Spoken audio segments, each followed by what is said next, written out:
Gəlin başlayaq. Lap başdan. Hamıda elədir, səsim qırılır, yoxsa? Düzeldi müəllim indi. Arada kırıldı, indi düzeldi. Tamam. Şimdi gəlin başlayaq. Kimdən başlayaq? O burada Zoom istifadəçisi var. Material bəli göndərmişdim, qrupda var idi. Zoom istifadəçisi yazılıb. Kimdə o? Çünki adlarla müraciət edəndə Zoom kullanıcısı yazılıb. Mənim sonra testə də baxa bilərik. 146, 44, 150 tipləri məsələ həllidir. Tamam. Sizin testdən. Elə sizin testi göndərmişdiniz. Şəbəkədən test göndərməmişəm axı. Göndərmişsiniz, mən öz testinizi göndərmişsiniz təkcə. Sizin testdə deyəsən ayrıdır, internetdən qalan testlərdə bir yerdə idi. Neydi? Hiç ağlımda yoxdur. Müəllim, hansı bölməni sual cavab edəcəksiniz bu günləri? Şəbəkədə. IP Kompüter. adresləri ilə bağlıdır müəllim. Hansı kompüterə sorğu göndərə bilər? Hə, tamam. O sualları internetdə keçək ondan sonra. Çünki IP-ləri falan keçməmişəm axı. IP-lərlə bağlı sualdır. Yaxşı, gəl başlayaq. Burada Zoom kullanıcısı kimdir? Bir dənə yazar zəhmət olmasa bilim. Tamam, indi yazar yəqin. Kimsə də mənə şəxsi də yaza bilər, problem yoxdur. Gəlin başlayaq. Deməli, birinci kimdən başlayaq? Başlayaq. Cəmali müəllimdən başlayaq. Cəmali müəllimə, kompüter şəbəkələri aralarındakı məsafəyə görə, yəni miqyasına görə hansı yerlərə bölünür? Hansılardır?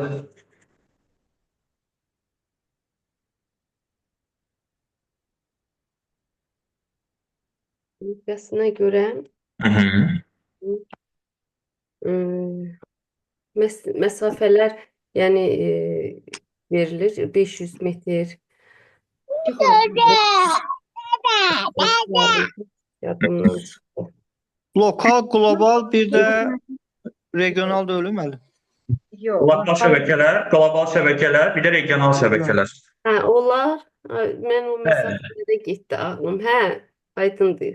Lokal şəbəkələr, regional, global. Lokal, qlobal, regional. Mesafeler deyəndə birdən çaşdım, mesafeli olanlar, mesafeler geldi ağlıma. Tamam. Yaxşı. Gəlin buradan. Biraz çox adam olanda söyləmək olmur. Yaxşı. Afaq müəllimə, PAN şəbəkəsi nədir? Bir də verə bilərsiniz sualı. PAN şəbəkəsi nədir? PAN. Məsafəsi 10 metr yayıla bilər. Əsasında fərdi kompüterləri qoşmaq üçün tətbiq olunur. Bluetooth. Evet. Şey. Sonra kim? Belə. Nazlı müəllimə, sonra Nazlı müəlliməyə sual verək. Lokal şəbəkənin əsas fərqləndirici xüsusiyyətləri hansılardır? Deməli, lokal şəbəkələr yerli ərazini əhatə eləyir. Harda 1-2 kilometr belə bir Kilometr məsafəni əhatə eləyir. Sonra bir təşkilata aid olan və yaxud bir binada olan kompüterlər arasında əlaqədir. əsas xüsusiyyətlərimiz nədir? Fərqləndirici xüsusiyyətlərimiz lokal şəbəkədə. Kim deyə bilər? Kim bilir? Yüksek götürme sürətine malikdir. Aha. Mən deyə bilərəm. Aytaç götürmə sürəti. deyirdi. Aytaç deyirdi. Aytaç desin. Birincisini dedik. Yüksək ötürmə sürəti. Sonra Ötürmə səhvlərinin səviyyəsinin aşağı olması, rabitə kanallarının olması, Şəbəkəyə qoşulan kompüterlərin sayının müəyyən həddə olması.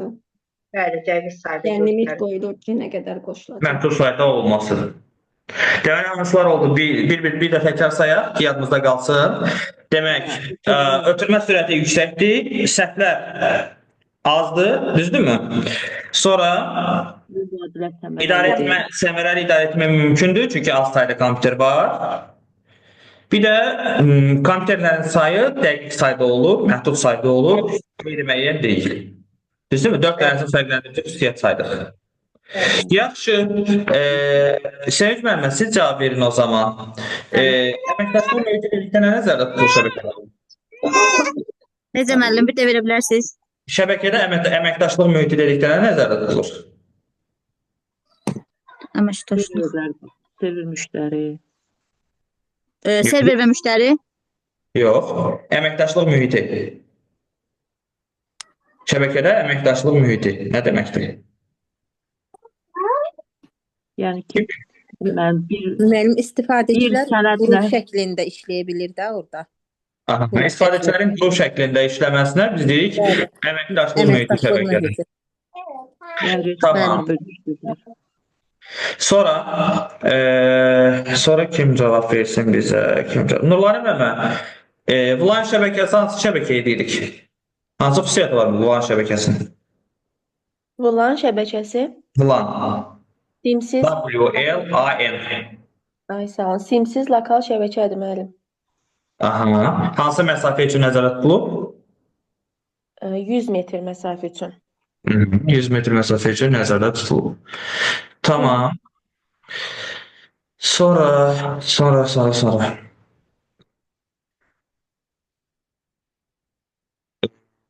Kim cavab versin baxaq. Kəmal müəllimə, qlobal şəbəkələrə hansı nümunə vermək olar? Qlobal şəbəkələrə interneti Əsas xüsusiyyəti nədir qlobal şəbəkənin?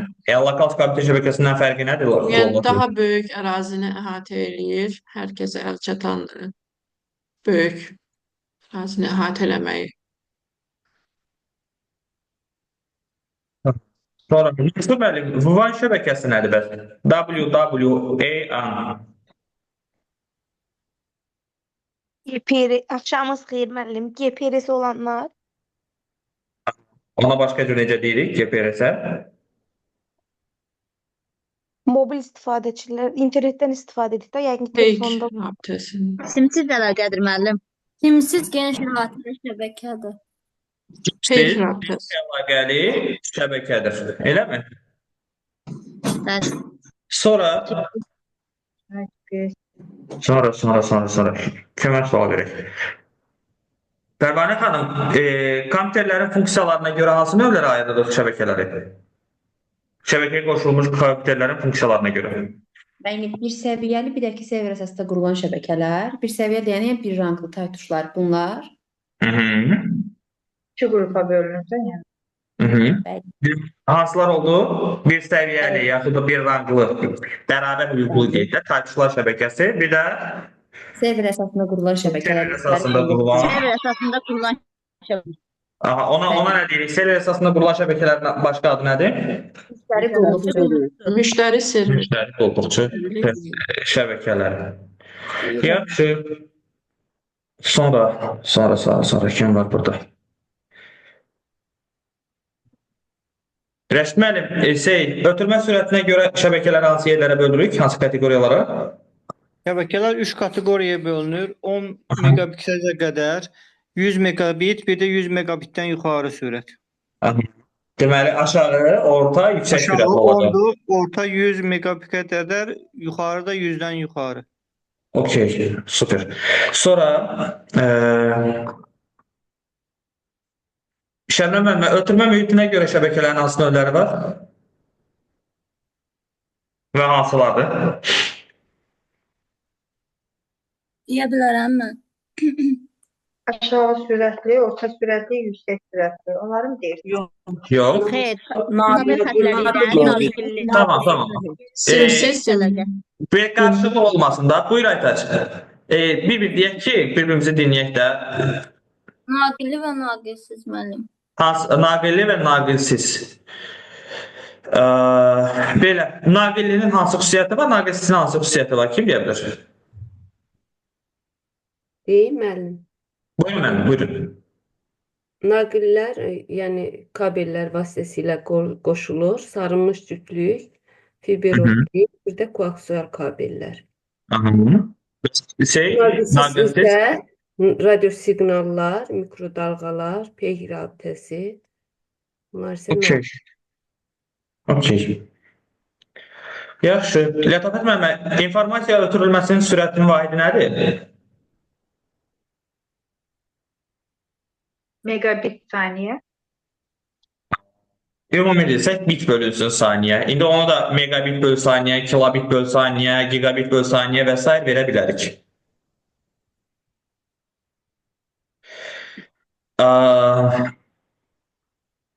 Sonra kimə sual verik?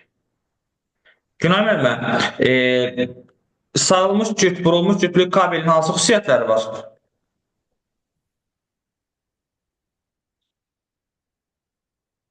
Şahımız xeyir müəllim. Ən ucuz Merhaba. kabeldir bunlar. Aha. 8 dənə naqildəndir. Bunlar cüt bağlandığı üçün 4 cüt burulmuş olur. Xüsusiyyətləri nələrdir? Məlumatı maksimum 100 metr məsafəyə qədər ötürə bilir.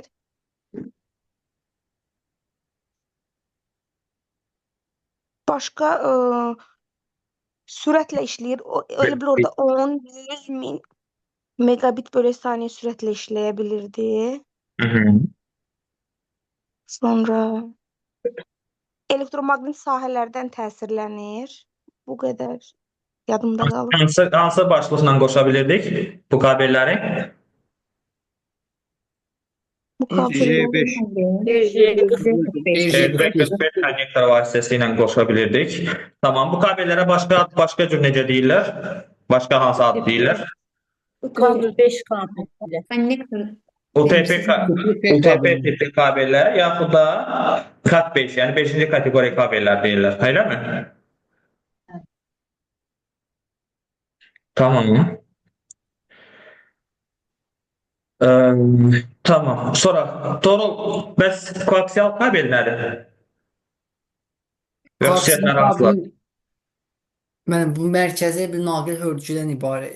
Üzərinə belə bir ki, mərkəzi naqilin üzərinə dielektrik qatı ilə əhatələnir.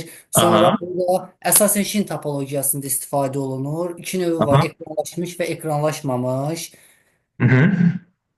Bir diametri 0.5 sm olan bu nazik elastik kabeldir. Bir də 1 sm olan, o 0.5 sm olanı 15-2 standart əsasında qurulur. Bir də 1 sm olanda bu bərk yoğun kabeldir. Bu da 15-5 standart əsasında qurulur. Süper. Bəs koaksial kabeldə ötürmə sürəti nə qədər olur? Koaksial kabeldə 10 megabit saniyədir mənim. 10 megabit saniyəyə qədər ötürmə sürəti olur. Tamam. Sonra kimə deyək? Bizə cavab versin. Burada kim var? Pərvin müəllimi var. Optik likli kabellər, fiber optik kabellər hansılardır? Hansı xüsusiyyətləri var?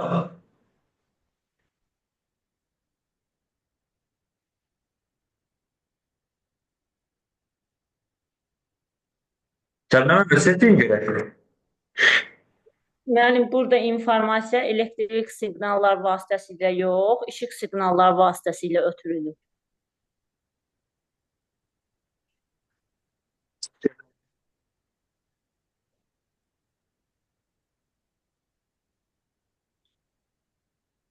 Ses gəlmədi axı müəllim sizdə.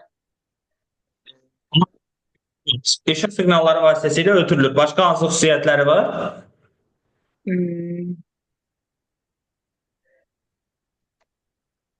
Şüşə qatı ilə örtülüdür. O birisilərə nisbətən Daha sürətlidir, daha baha başa gəlir. Bəli. Daha təhlükəsiz. Ulduz və halqa topologiyalarında istifadə olunur. Bir modulu, bir də çox modulu deyəsən belə növlər də var idi. Bəli, bir modlu və çox modlu olmaqla iki növü var. Deməli, siqnalları, yəni onlara mane ola Gəl bilmir. ümumiləşdirək də buna da. Deməli, optik lifli kabellərdə ötürmə vasitəsi kimi elektrik siqnalından yox, işıq siqnalından istifadə olunur. Bu bir. Sonra optik şüşə liflərdən ibarət olduğuna görə kənardan müdaxilə mümkün deyil. Düzdürmü? Sonra elektromaqnit sahələrindən təsirlənmir. Doğru. Sonra Ulduz və halqa Ən sürətli topologiyası. Uzun və halqa kabellər. topologiyalarında istifadə edə bilirik onu. Bir modlu və çox modlu olmaqla iki növü var. Düzdürmü? Və digər kabellərə nisbətən həm yüngüldür, həm ötürmə sürəti yüksəkdir, həm də biraz bahalıdır. Doğrumu? Ümumiləşdirdik. Yəni biz kabellər haqqında danışdıq. Deməli 3 tip kabel oldu. Hansılar oldu? Vurulmuş cütlər, Cat5 kabeli dedik onlara. Sonra ikinci koaksial kabellər, üçüncüsü də fiber optik kabellər. Yaxşı, bir dənə də sual verim, orada deməyi unutdum. Koaksial kabellərdən hansı məqsəddən istifadə edirlər? Daha çox. Televizorlar. Televiziya yayımlarında daha çox istifadə olur. Bu antenanı qoşduğumuz kabellər var. Bütün o antena kabellərin hamısı koaksial kabellərdir. Ya nazik, ya yoğun. Yəni base 2 də ola bilər, base 5 də ola bilər. Okey. Sonra simsiz vasitələri kim saya bilər? Radio siqnallar, Aha. Mikrodalğalar. Mikrodalğalar, sonra Peyk rabitəsi. Yaxşı, belə bir sual verək. Radio dalğalarla mikrodalğalar arasındakı fərq nədir? mikrodalğalar radio siqnallar kimi düz formada yayılır.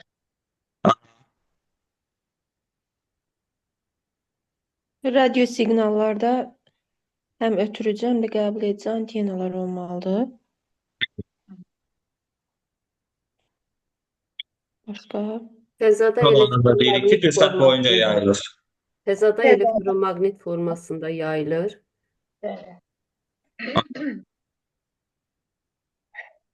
Radio dalğalarda antenalar olmalıdır. Mikrodalğanın arasındakı tək fərq, burada mən kitabda qeyd eləməmişəm, amma belə ümumən deyək də, mikrodalğa ilə radio dalğanın arasındakı tək fərq odur ki, mikrodalğalar daha sürətlidir. Amma qısa məsafədə informasiyanı ötürməyə imkan verir daha çox. Yəni uzaq məsafə üçün deyil. Amma radio dalğalar daha uzaq məsafədə daha az maneələrə rast gəlməklə ötürmək olur.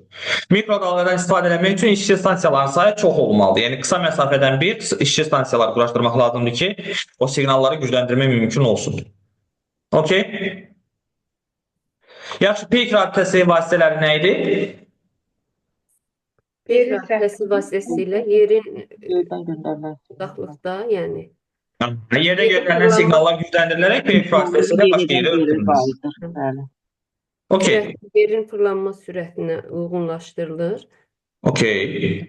Həmişə eyni, yəni regionun siqnalları qəbul edib ötürə bilir.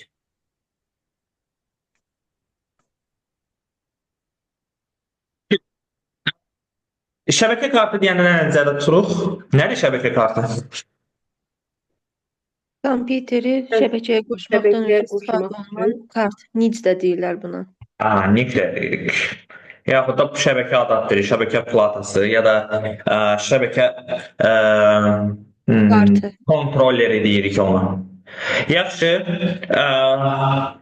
hansı xarakteristikaları var şəbəkə kartının? Həm giriş, həm də çıxış qurğusu hesab olunur. Onu bilirik. Xüsusiyyətlər deyiləm. Bəli, 3 dənə xüsusiyyəti var. Hansılar idi? Kompüterin qoşulduğu şinin tipi, Aha. buna aiddir. Aha, ACI, PCI, microchannel və s.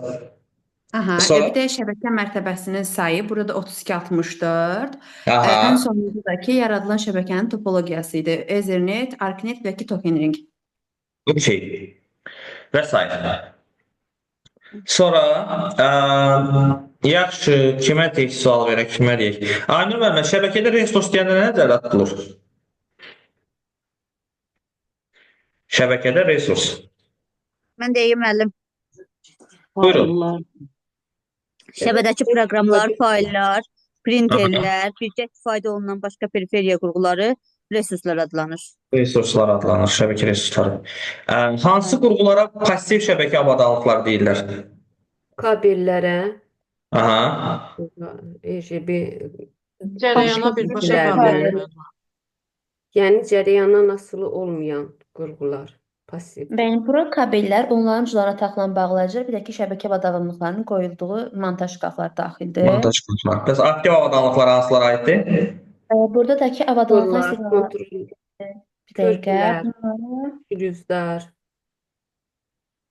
Okey. Onda lap yaxşı. Giriş elədik o hissəyə.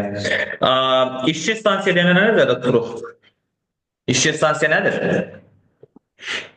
şəbəkə istifadəçinin iş yeri kimi istifadə olunan fərdi kompüterlər. İşçi stansiyalar. Serverlərə qoşulmuş kompüterlər. Yox, serverlərə qoşulmuş kompüterlərə biz host deyəcəyik serverlərə qoşulmuş kompüterlərə. Server kimi istifadə olunan, yəni iş yeri kimi istifadə olunan fərdi kompüterlərə də işçi stansiyalar deyirik. Yəni orada iş yeri kimi deyil, nəzərdə tutulur. Kitabda elə yazmışam, kitablarda elə yazırlar. Yəni belə yadınızda saxlayaq da, server kimi, idarə edici kimi istifadə olunan kompüterlər adlanır işçi stansiyalar. Digərləri isə adlanır host. Yəni hər bir işçi stansiya həm də eyni zamanda host ola bilər. Çünki o şəbəkədən istifadə edən kompüterdir. Sonra.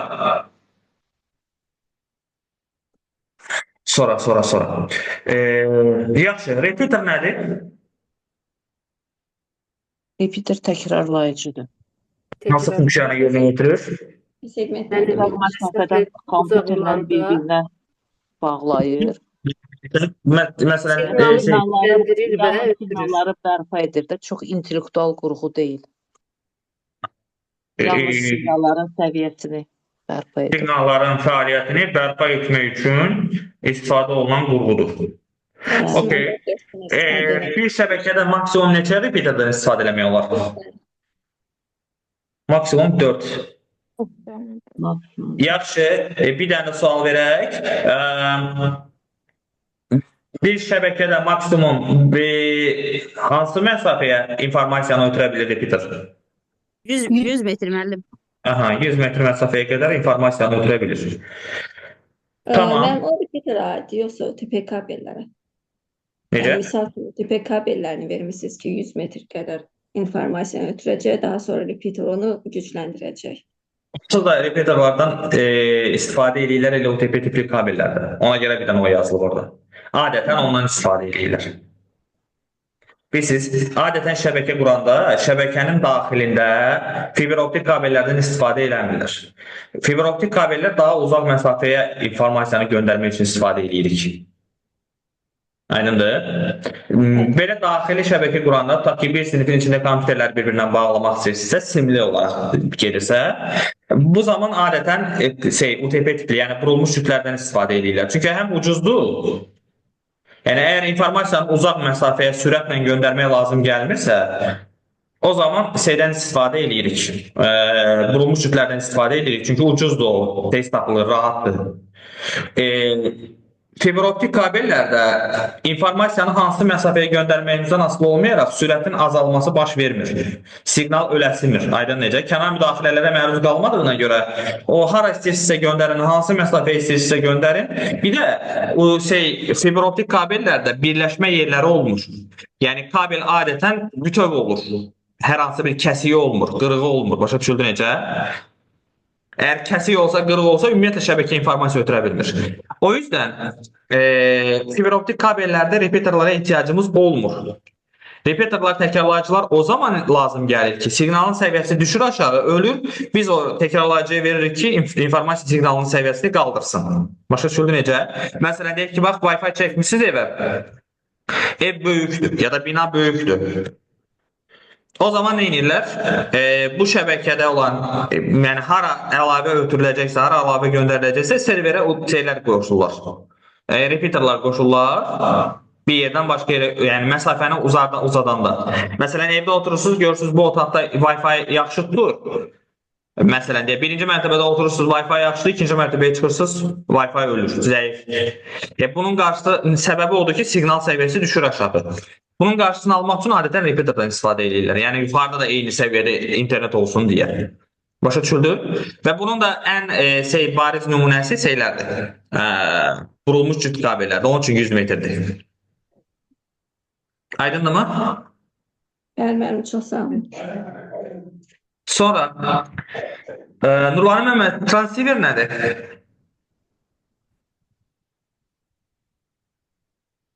Transceiver? Transceiver, bəli. Bilmirəm mən. Kim bilir transfer nəsə? Yönləndirici deməli. İşçi stansiyanın İşçi yoğun stansiyanı kabelə yoğun qoşmaq. koaksial kabelə qoşur. Yoğun koaksial kabellə işçi stansiyanı birləşdirən başlığa biz deyirik ki, Transfer. transceiver. Yaxşı. Sonra nəyimiz var? Şeylər nədir bəs? Konnektorlar nədir bəs? Başlıqlar. Adapterlərin nazik nazik kabelə kabelə birləşdirmək üçün qoşur. istifadə olunur mənim. Bir də nəzəriyyədə bir dənə şey yazmağı unutmuşam. Nə müəllim? Deyin yazaq. Splitter adını yazır. Nə splitter müəllim? Splitter, bəli. Amma mən izah edirəm. Modemdəki Xətti ilə modemi qoşmaq üçün olanda. balaca qutuda ağ. Eyni anda həm internetin, həm də telefondan istifadəni mümkün edir. Əslində eyni anda həm onun üçün deyil. Yəni onun məqsədi telefon xəttini modemlə əlaqələndirməkdir. Səs siqnalları ayırmaq üçün. Heç o da deyil əsl məqsədi. Əgər məsələn telefon xətti ilə çəkilibsə, eyni vaxtda həm telefondan istifadə etmək üçün, həm yəni modemdən istifadə etmək üçün qoşulmur o. Məncə elə Düşünürük. Belə düşünürük. Splitter dedikdə, splitter nə üçündür? Telefon kabelini elə bu cürdə qeyd edirik özümüz üçün. Orada qeyd yeri var da kitablarda onsuz da. Telefon kabelini modemə qoşmaq üçün. Modemə qoşmaq üçün paylayıcı. Bir girişi olur, iki çıxışı olur. Elədir müəllim? Həmişə bir girişi, iki çıxışı olmaq zorunda deyil. Bir girişi, bir çıxışı da ola bilər. Yəni onun məqsədi nə səs siqnallarını ayırmaqdır, nə bir girişi olub, iki çıxışı olmaqdır. Var, bir girişi olub, iki çıxışı olan, hətta 3-4 çıxışı olanlar da var. Amma bu da deyil. Yəni əsas məqsəd odur ki, telefon xəttindən gələn o siqnalları modemə ötürə bilsin. Başa düşüldü necə? Bir növ paylayıcı kimi bir şeydir. Yəni əvvəllər iki çıxışı olanlar yox idi. Bir dənə çıxışı olanlar var idi. Məsələn, telefona zəng gələndə, məsələn, ev telefonuna zəng gələndə şey yox idi. İnternet işləmirdi ya da tərsinə. İnterneti işlədiriksə, mobil telefona zəng gəlmirdi. Mobil nə idi? Ev telefonuna zəng gəlmirdi. Yəni ikisindən ancaq birini işlətmək olurdu. Yəni bu lap köhnədən internet işlədən adamlar, modem işlədən adamlar tanışdı bu şey. Məsələn, ev telefonuna zəng gəlirdi, ayda Wi-Fi getdi, internet getdi, belə bir problemlə qarşılaşırdıq. Yəni köhnə splitterlər bir dənə girişi, bir dənə çıxışı var idi. İstəyirsiniz telefonu qoşun, istəyirsiniz şeyi qoşun, fərqi yoxdur. Başa düşüldü? Bunu ora qeyd eləməmişəm, onun üçün özünüzə qeyd edeyim bunu, bu şey. Orta məktəb kitabında var. Bilmirəm. Mən açığı kitabı yazanda o şeydə olmamışam. Necə deyim? Orası o ağlıma gəlməyib. İndi belə sual cavab eləyəndə istər-istəməz yadıma düşdü ki, ayda belə bir qurğu da var idi. Qeyd eləyək də hər ehtimala qarşı birdən çıxar qabağımıza. Hələ orta məktəbdə varsa xüsusən düşmə ehtimalı var. Mən bəs kommutasiyalı bağlantı ilə geniş zolaqlı düşmə ehtimalı var. Ola bilər. Onun haqqında yazmışam mən kommutasiyalı bağlantı ilə geniş zolaq. Laptopla şeydə. Aha. Sonra terminator nədir?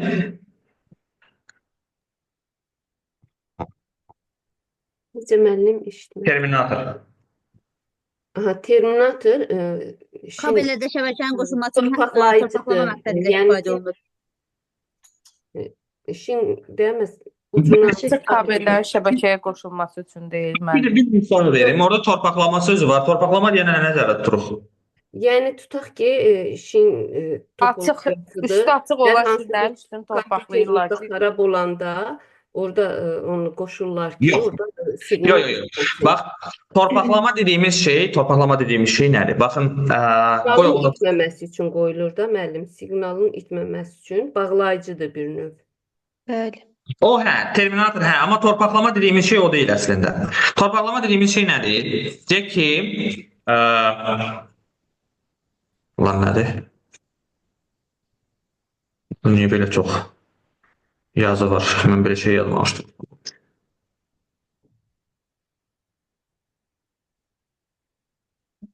Bunun köhnə versiyası daha qəşəng idi. Bəs niyə o açılmır?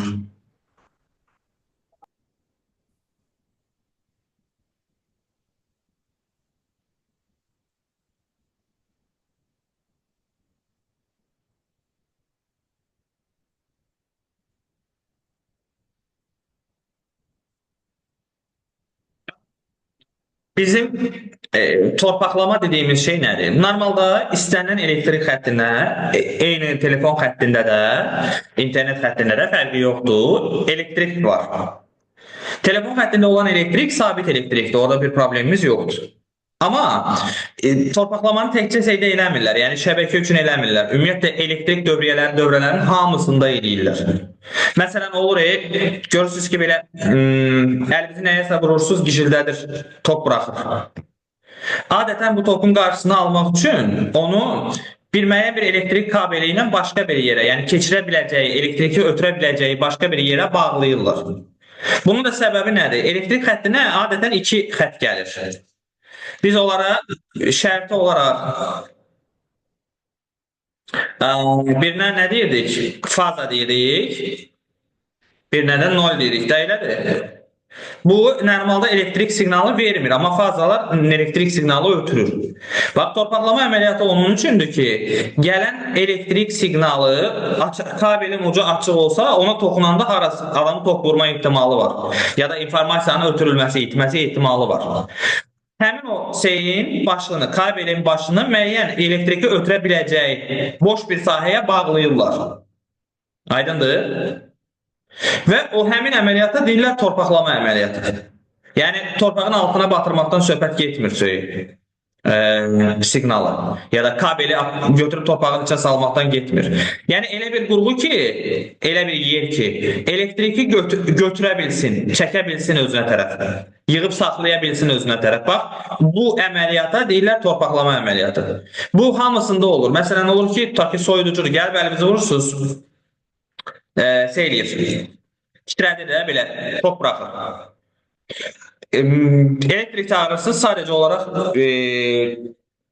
bir dənə əlavə kabellə onu harasa bağlayır. Ümumi xəttə bağlayır. Vəssalam, bundan problem həll olur. Yəni daha top buraxmır. Bu həmin əməliyyata biz torpaqlama əməliyyatı deyirik. Aydındır?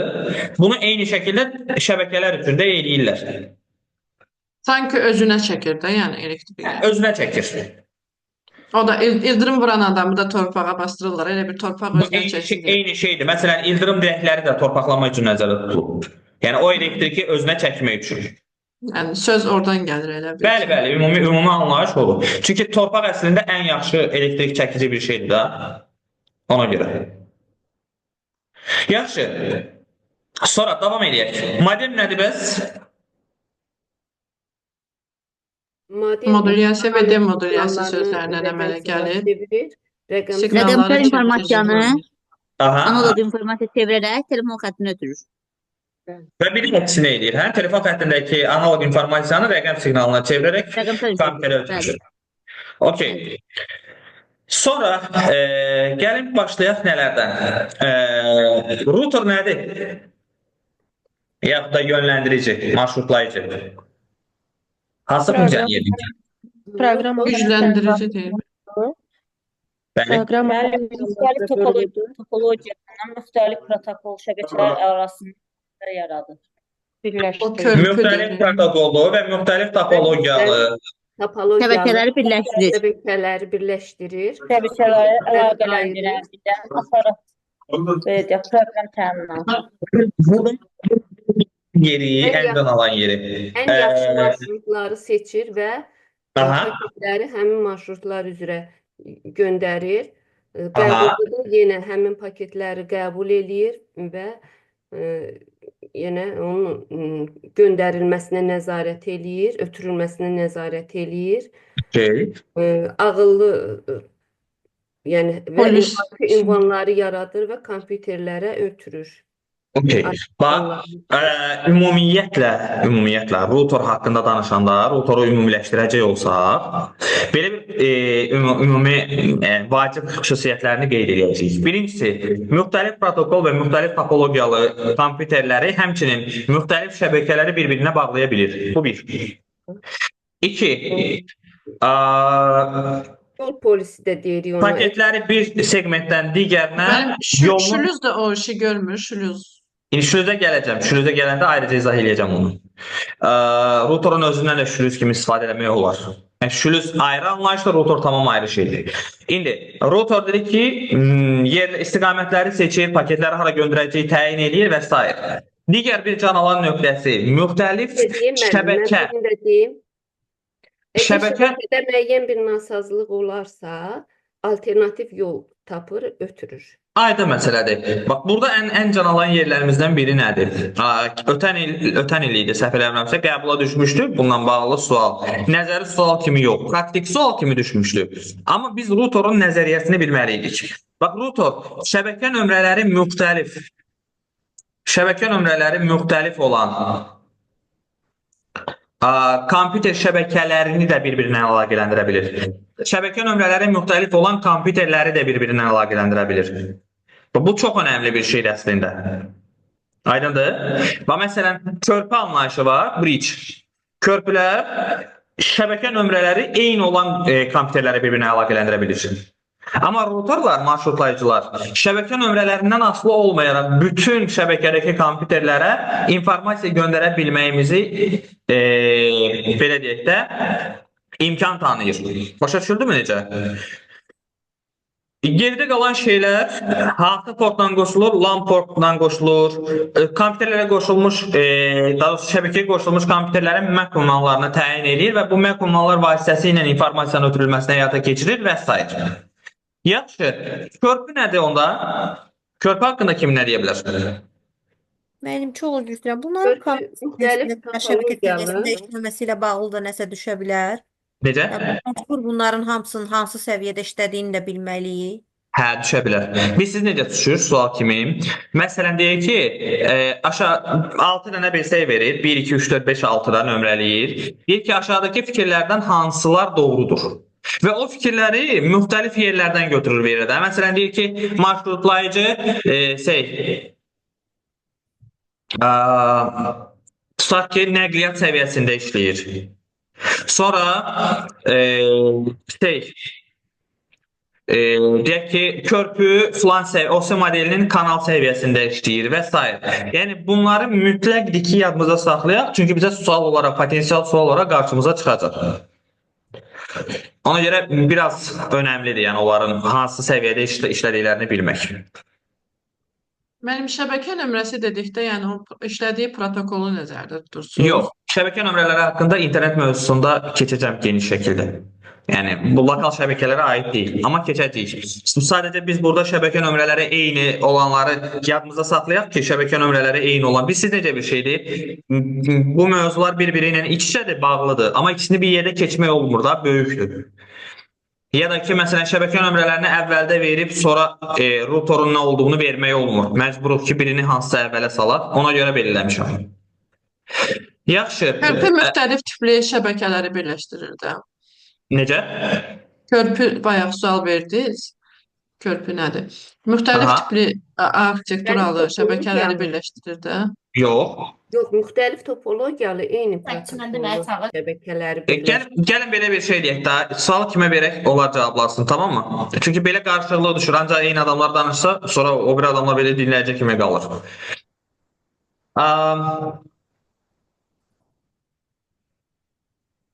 Deməli belə, kim cavab versin, kim cavab versin. Mansur müəllim, cavab verə bilərsiniz. Körpü nədir? Müəllim, eyni protokolla işləyən müxtəlif topologiyalı şəbəkələri birləşdirir də. Eyni protokolla işləyən müxtəlif topologiyalı şəbəkələri birləşdirən aparat proqram təminatı. Baxın, burada da fikir verirsiniz, aparat proqram təminatı deyirik. Əslində körpü xüsusi bir qurğu deyil. Yəni körpü kimi modemin özündən də istifadə eləmək olar. Okey? Yəni onun yerinə bir dənə ağıllı hər hansı bir qurğu qoyuruq, ona biz körpü deyirik. Şəbəkələr arasında keçid. Burada Sadəcə proqram təminatı nədir? yəni elə bir qurğu düşünürük ki, o həm proqram yüklənib ona. Aha. Aydındır? Yəni hər hansı bir qurğudur, tutaq ki, modemdir. Ona xüsusi proqram təminatı yükləməklə ya da hər hansı bir kompüterdir. Ona xüsusi proqram təminatı yükləməklə onu biz körpüyə çeviririk şəbəkədə. Başa düşüldü? Yəni körpü deyəndə xüsusi bir qurğu nəzərdə tutmuruq. Başa düşüldümü? Yəni biz kompüterə hər hansı bir proqramı da yükləyib onu həmin kompüteri körpü kimi istifadə edə bilirik. Yəni körpü dediyimiz şey sadəcə olaraq şəbəkələr arasında ya da kompüterlər arasında bir keçid vasitəsidir. Başa düşüldü? Çünki bu biraz yanlış anlaşılır. Elə eyni şey switch üçün də keçərlidir, şəbəkə keçidi üçün də. Orada da həmin şeydir. Yəni xüsusi bir qurğu, switch deyə bir qurğumuz yoxdur əslində. Biz switch kimi adətən nə bilim modemdən ya routerdan hər hansı bir qurğu. Router qurğudur konkret. Amma elə bir şey deyil. Yəni körpü məsəl üçün elə bir şey deyil. Anlaşıldı? Burada sadəcə yazanda məsəl üçün elə anlaşılır ki, ayrı-ayrı danışırıq onların haqqında. Elə anlaşılır ki, o başqa bir qurğudur, bu başqa bir qurğudur. Yox, elə bir şey yoxdur. Sonra şülüz nədir bəs? Qoy şülüz suallara kim cavab verir? Dəşkin müəllim, şülüz sualına cavab verə bilərsiniz. Nədir şülüz?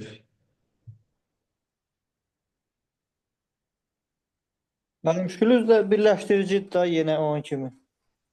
Körpü mənası kimi digər bir formasıdır da yəni birləşdiricinin. Müxtəlif protokolları birləşdirir də şülüzdə.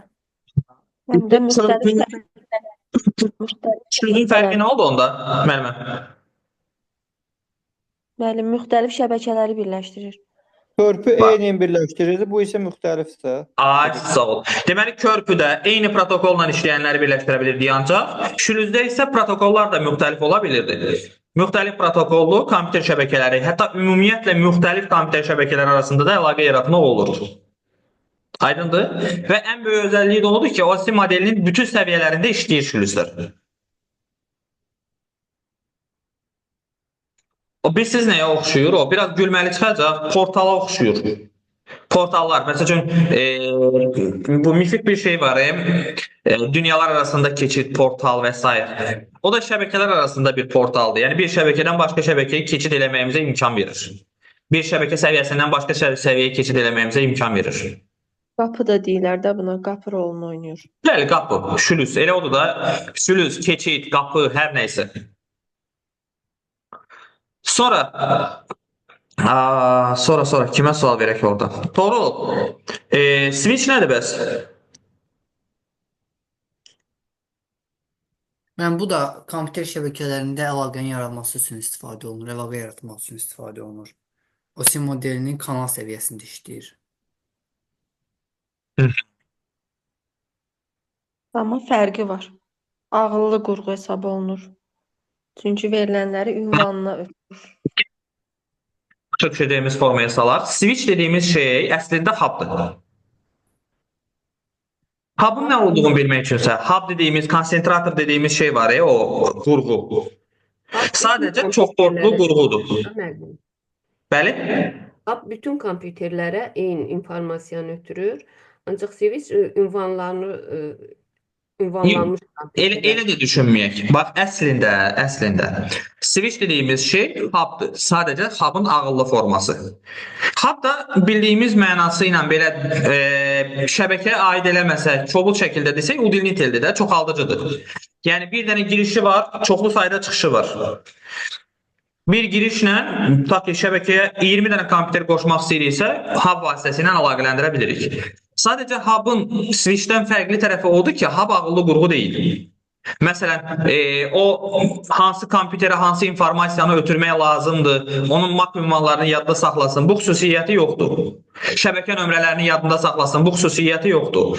Amma switchdə şəbəkə nömrələri yadda saxlanılır, MAC ünvanları yadda saxlanılır və bilir ki, kompüter hər dəfəsində gətirib o qurğunu qoşanda hansı kompüterə hansı informasiyanı göndərmək lazım gələcək. Hansı kompüterə hansı paketləri göndərmək lazım gələcək. Başa düşüldü? Hub işə yarayır mənim onda şəbəkə. Təbii ki işe yarayır çünkü ucuzdur. Yani eğer biz xüsusi bir şey eləmək istəmiriksə, sadece kompüterləri birbirindən əlaqələndirib informasiya göndərəcəksə, hub işimizə yarayır, bəs eləyir. Yani o hub dediğimiz şeye əlavə bir program yükləməklə onu switch'e çevirə bilirik çox rahat şəkildə. Yani switch dediğimiz şey de ayrıca belə xüsusi satılan qurğu olmur da, elə o da hub'dır. Sadece ağıllı hub'dır. Başa düşüldü mü? Yani hub'la switch arasındaki tek fark odur ki, switch şəbəkə nömrələrini, MAC ünvanlarını yadda saxlayır, paketləri hardan hara göndərmək lazımdır bilir. Təkrar əməliyyatları yadında saxlayır. Məsələn deyək ki, bilirsiniz nəyə oxşuyur? Məsələn, mağazaya gedirsiniz nəsə almağa, satıcı nəyisə satır sizə. Bir dəfə, iki dəfə, üç dəfə gedəndən sonra artıq o satıcı sizi tanıyır. Nə alacağınızı bilir əvvəlcədən. Switch'in funksiyası odur, switch o cürdür. Bir dəfə əgər müraciət eləmirsənsə, bəli, demək olar. Switch hub'ın xüsusi formasıdır. Sadəcə onun MAC ünvanları, sonra şəbəkə nömrələrini yadda saxlamaq kimi, idarə etmək kimi, aydındır,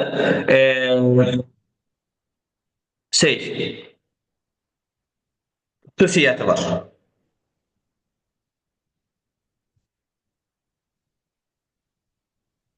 Sonra növbəti qurğumuz hub haqqında artıq bildik. Gəlin belə bir şey deyək də, Aytaç, hub'ın hansı növləri var?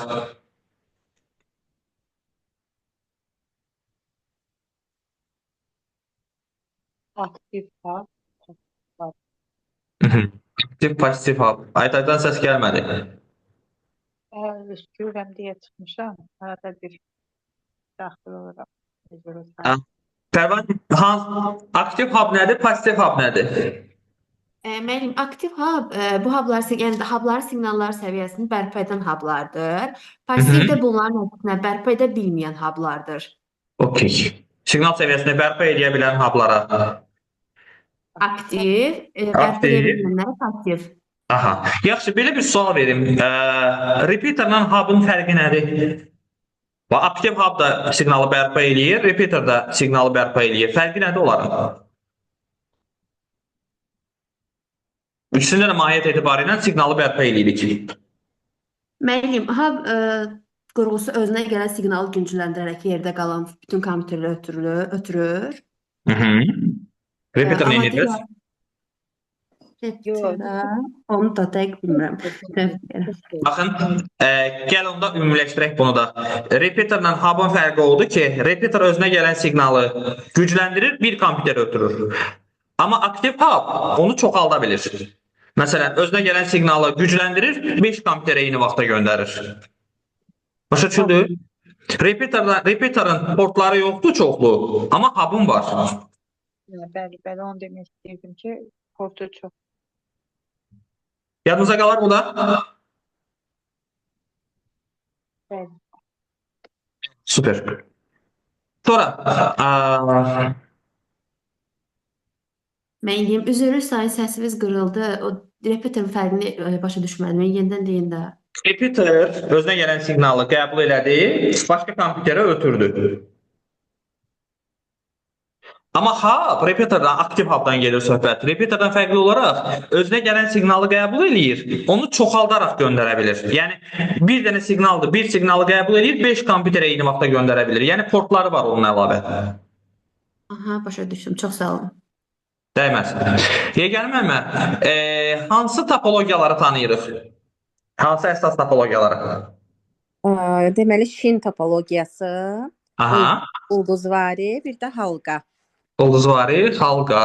Burada yeganə müəllimə 2 dənədir axı. Bir dənə yeganə müəllimə var. O birisi yeganə müəllimə. Səsi gəlmir o müəllimənin.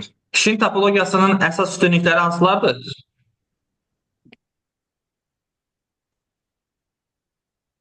Mən cavab vereyim, müəllim. 2 yeganə müəllimə yerinə də sizə cavab verin. Şin topologiyası xətti topologiya adlanır. Düzdür? Bir-biri ilə kabellər vasitəsilə birləşdirilir. Yəni burada şinin biri sıradan çıxsa, Hı -hı. elədir də deyirsən. Bəli, Düzdür. şinlər Belə punkt olaraq. Bir də dənəsi mənfi sıradan çalışmadır. çıxırsa, digərləri işləyir. Şin topologiyasının üstünlüyüdür ki, yəni O da qırılmır da. işləyir, qırılmır, bəli. Kompüterlər işləyəcək. Bu bir. Sonra 2.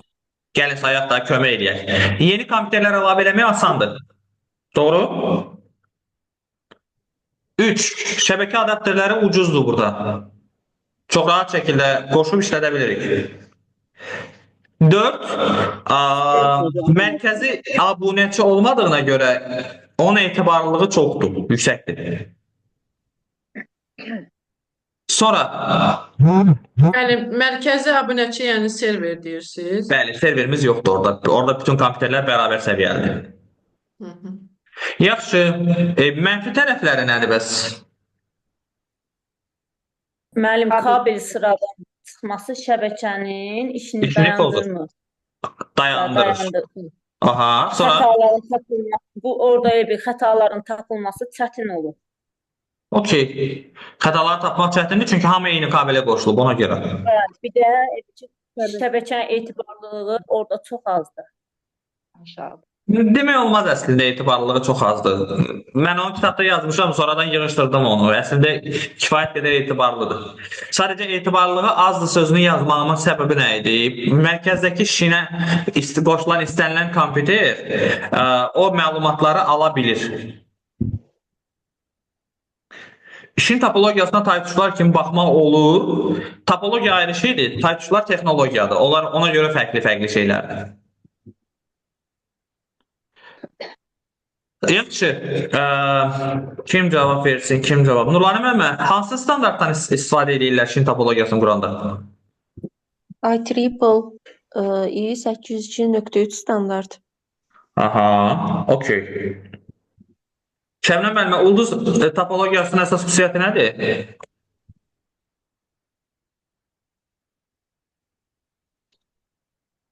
Heç yox, Şəbnəm müəllimə.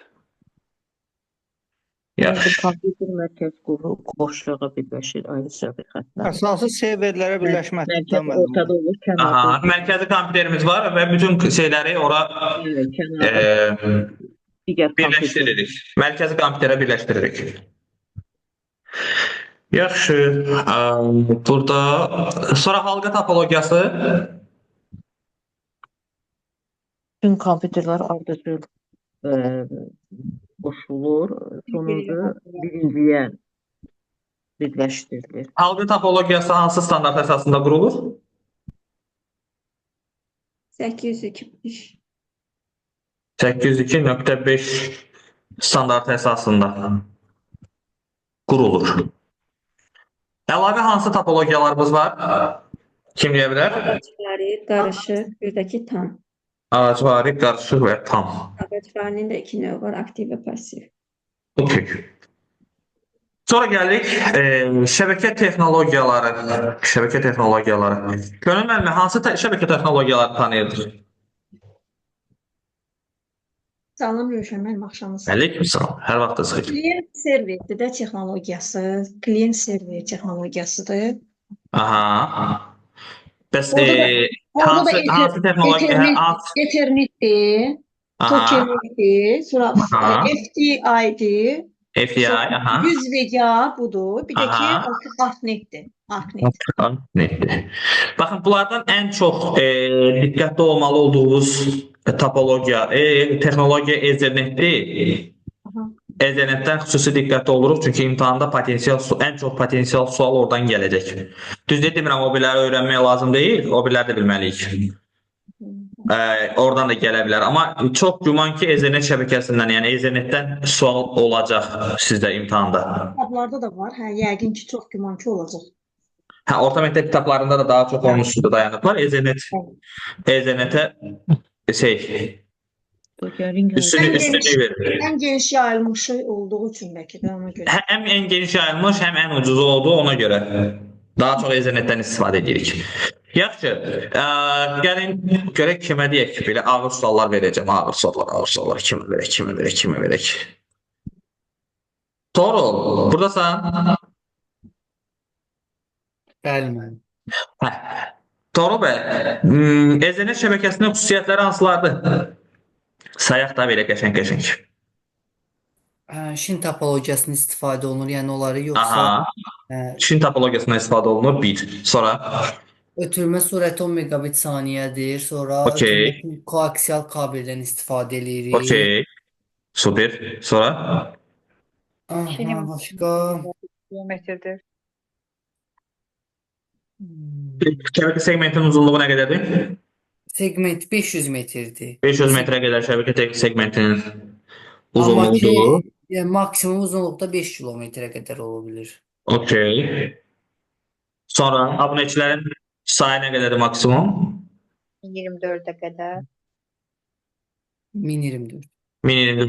Abunəçidən istifadə eləmək qoşula bilər daha doğrusu. Bir segmentdə olan istifadəçilərin sayı maksimum nə qədər ola bilər? 100 dənə olur. 100 istifadəçi ola bilər. Hansı kabel tiplərindən istifadə olunur? Koaksial kabeldən. Və onun hansı növləri var idi? 10 base 2, 10 base 5 olar idi da mənim. Diametri Aha. 10'da 10 base 2, 10 base 5. 2 dənə də əlavə tip var idi orada. 10 base T, bir də FL. Yaxşı. Bir də Ethernetin növləri var idi. Məsələn, Fast Ethernet var idi, Gigabit Ethernet var idi. Bəli. Hansı standartlardan istifadə edirdik onlarda? Məsələn, Fast Ethernetdə hansı standart idi? 802.3 uydu deyəsən. Bu ümumiyyətlə 802.3 Ethernetinkidir. Bəli. İndi onun alt kateqoriyaları, məsələn, Fast Ethernet isə 802.3 U, sonra Gigabit Ethernet nədir bəs? 802.3 AB. Z, bir də AB. Okey. Tamam. Bəs 10 gigabit Ethernet? 802.3 AE. AE. Okey. Sonra. Wi-Fi nədir? İnternetə qoşulmaq üçün qurulur. Topologiya. Texnologiya. Məsafədən internet deməkdir. Wi-Fi demirsiniz? Radio siqnallardan istifadə edilərək. Simsiz şəbəkədən. Şəbəkə qoşulma texnologiyasıdır. Hansı standartlardan istifadə edirik orada? 802.11. Aha. 11.5 var. A var, 11B var. Aha, sonra hansılar var? U'su var, C'si var desen. Yox, G'si var, E'ni var. E'ni var bir də. E'ni var. Yaxşı, Bluetooth nədir? O da simsiz bağlantı texnologiyasıdır. Məsafədən. Verilənlərin ötürülmə sürəti burada 400-700 kilobit olur. Təsir məsafəsi az olur. Başqa necə deyirlər? Bluetooth şəbəkəsinə başqa hansı adı deyirlər? PAN. PAN idi də səhv eləmirəmsə. PAN, başqa? Pico şəbəkə. Aha, Pico şəbəkə. Piconet ya da Pico şəbəkə deyirlər. Yaxşı, Li-Fi nədir? Li-Fi də simsiz texnologiyadır. Aha, əsas xüsusiyyəti nədir? Yüksək parlaqlıqlı işıq diodundan istifadə edirik. Okey. Sonra kimə sual verək buradan? Kim qalıb belə sakit, səssiz? Məncə hamı danışıb. Mansur müəllim, bəs WiMAX nədir?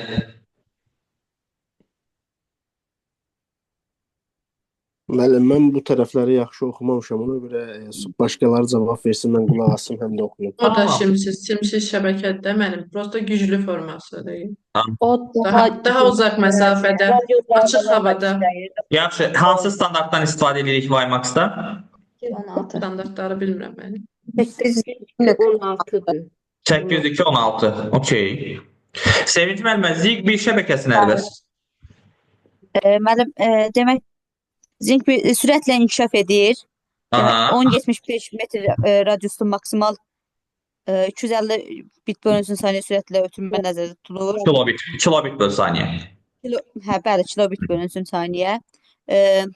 Aşağı xəttli, aşağı güc istehkam kabellər üçün hörgə standartıdır. H şəbəkəsində, eləmi? Bəli, bəli. Mesh.